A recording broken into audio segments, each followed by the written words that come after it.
ഈശോ മിശിഹായ്ക്ക് സ്തുതിയായിരിക്കട്ടെ. നോമ്പുകാലം സ്നേഹത്തിൻ്റെ അകലവും അടുപ്പവും ധ്യാനിക്കാനും സ്വീകരിക്കാനുമുള്ള കാലമാണ്. സ്നേഹത്തിന് രണ്ട് ഭാവങ്ങളുമുണ്ട്. സ്നേഹം ചില അടുപ്പങ്ങളിലേക്ക് നമ്മളെ അടുപ്പിക്കും.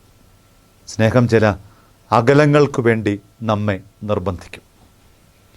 നോമ്പുകാലത്ത് തിരിച്ചറിയണം പ്രിയപ്പെട്ടവരെ. ഒരു വിശ്വാസികളുടെ ജീവിതത്തിൽ നോമ്പിൽ ആത്മീയ ഇടങ്ങളോട്, സാഹോദര്യ ബന്ധങ്ങളോട്, ശുശ്രൂഷാ ജീവിതത്തോട് വലിയ അടുപ്പം ഉണ്ടാക്കിയെടുക്കണം.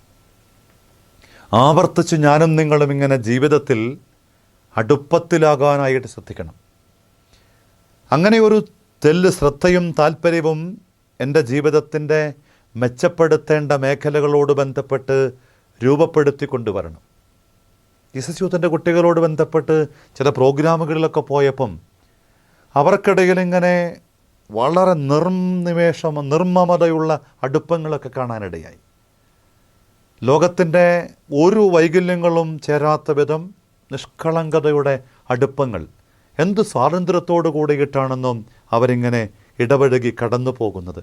ഇത് വെറുതെ ഒരു തോന്നൽ വിളിച്ച് പറയല്ല, അകങ്ങളെ വായിക്കാനുള്ള ഒരു കൃപയോട് ചേർന്ന് നിന്നുകൊണ്ട് തന്നെയാണ് ഇത് പങ്കുവെക്കുക.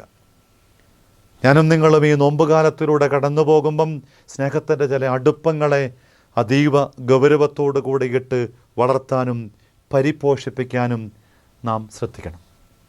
അതുപോലെ തന്നെ പ്രധാനപ്പെട്ടതാണ് സ്നേഹത്തിൻ്റെ ചില അകലങ്ങളും.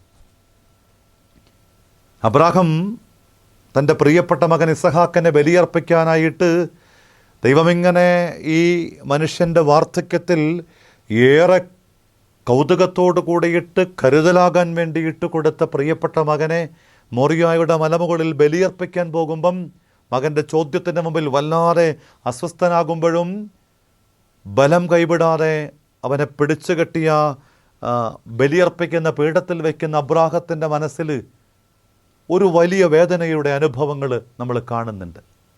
ഒരകലമുണ്ട് സ്നേഹത്തിന്.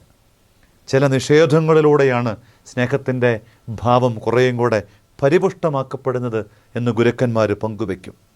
അതുകൊണ്ട് സ്നേഹത്തിൻ്റെ അകലവും സൂക്ഷിക്കേണ്ടതാണ്.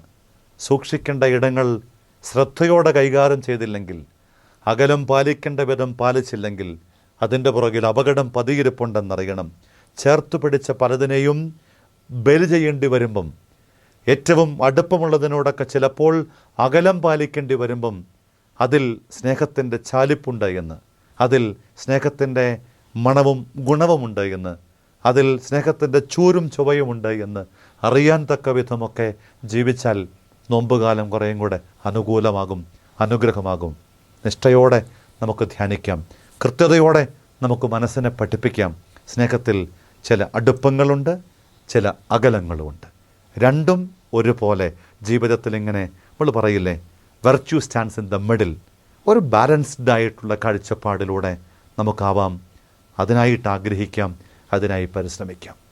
നമ്മുടെ കർത്താവ് ഈശോ മിശിഹായുടെ കൃപയും പിതാവായ ദൈവത്തിൻ്റെ സ്നേഹവും പരിശുദ്ധാത്മാവിൻ്റെ സഹവാസവും നിങ്ങളോട് കൂടെ ഉണ്ടായിരിക്കട്ടെ. സ്നേഹത്തിൻ്റെ അടുപ്പവും അകലവും ജീവിക്കാൻ അഭിഷേകം കിട്ടട്ടെ, ഇപ്പോഴും എപ്പോഴും എന്നേക്കും. ആമേൻ. ഈശോ മിശിഹായ്ക്ക് സ്തുതിയായിരിക്കും.